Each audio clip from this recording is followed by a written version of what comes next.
Hi, this is Omar, class of 26, and I'm going to walk you through how to troubleshoot or repair or more commonly replace a daughterboard on a Chromebook. Every type of Chromebook have his different type of daughterboard. As you can see here, how in the Dell Series 120 is the ones that we're gonna talk about in this video, have like more screws, have an I/O shield, and the daughterboard itself is so much bigger. But here for the Acer daughterboard, there's less screws, there's no I/O shield, and it's also smaller. In order to perform the repair, you will need a repair setup. It's the electronic mat, toolkit, magnetic tray, and the best screwdriver you have. And to replace the daughterboard, you can find them in the TSI closet or in the Chromebook junkyard. But you have to be aware that every daughterboard have its own revision, so you have to match it with the motherboard. We have different devices in our fleet of Chromebooks. Daughterboards are similar in form and function. They may be different in screw placement, having I/O shield or power button, but here we have an Acer and a Dell Chromebook. As you can see in the Dell, here's the actual daughterboard, and in the Acer, this is the daughterboard. Notice how the screws here are different, and how here we have only like 4 screws on the Acer and the rest are for the backplate. But here on the Dell we have like 5 or 6 screws, and the rest are also for the backplate. And also, if you can see in the Acer, we have a power cable connected to the motherboard, but in the Dell we don't have any power cable. Typically, when a Chromebook is in need of a daughterboard replacement, it is typically a lack of a power indicator. What you will see is a student come to the Genius Bar reporting that their device will not power on. You should ask them if they charged their device last night. They will say yes, but most of the times they didn't actually charge it. The first thing you should do is see it by yourself if the device is taking a charge or no. If you notice the device does take a charge, you should first off you plug the device into the power source, and you do not get a light on either side. You should immediately think the device needs to be reset.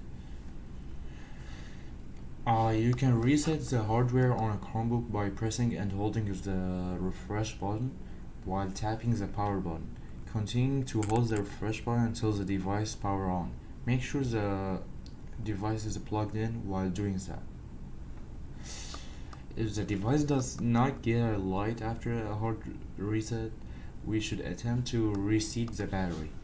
This should mean that we are going to reset the device by unplugging and plugging back the battery.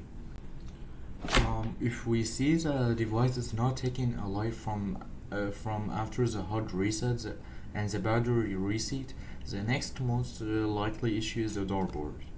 To determine if it is the daughterboard, you would disconnect the daughterboard ribbons and try to get light from the motherboard side.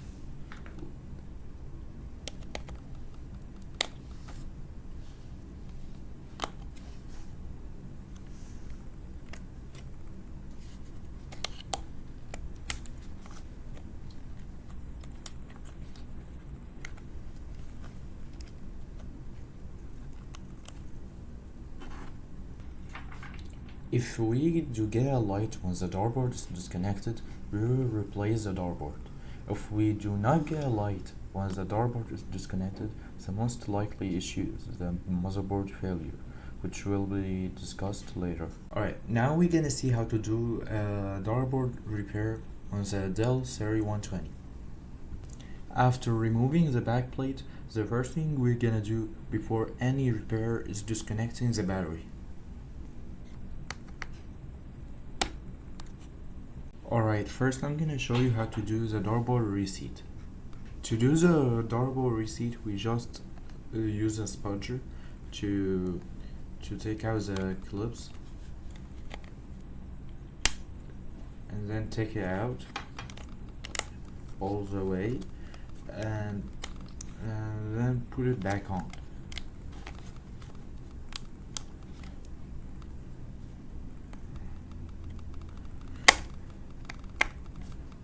And that's it was the Daughterboard receipt. To test if our receipt of the component is successfully, we will plug in the device and see if it takes charge and it turned on. Currently, we experience a lot of devices with a power issue. It's important for you to learn the troubleshooting steps of the power issue. When a student has a power issue, we check the light when plugged in. Checking the power source is good. Sometimes students either lie or forget if they charge it or not. If there's no light, we continue with the check the other side of the Chromebook. If there's also no light, we continue with a different charger to check to make sure. If there's also no light, we just do a hard reset with the device plugged in. You have to make sure when you doing the hard reset that the device is plugged in. The no light, continue by reset, no light, Daughterboard reset, and if there was no light too, we go to Daughterboard replacement because it's so much cheaper and easier fix than a new motherboard. If there's no light too, disconnect the motherboard and check for a light. If light, reset mobile connections. If light mobile is bad, we will need to replace it. Alright, now we are in the testing part. To make sure our repair is successfully, we will double check the connections, plug back the battery and all the other connections we have disconnected. As you can see here, I already put back all the connections, and now I'm just gonna put the battery back. After all the repair, always remember to update the hard copy ticket and the Samsung ticket and run through the Chromebook checklist to save any repairs that you did. And that's it. Thank you for watching. Peace.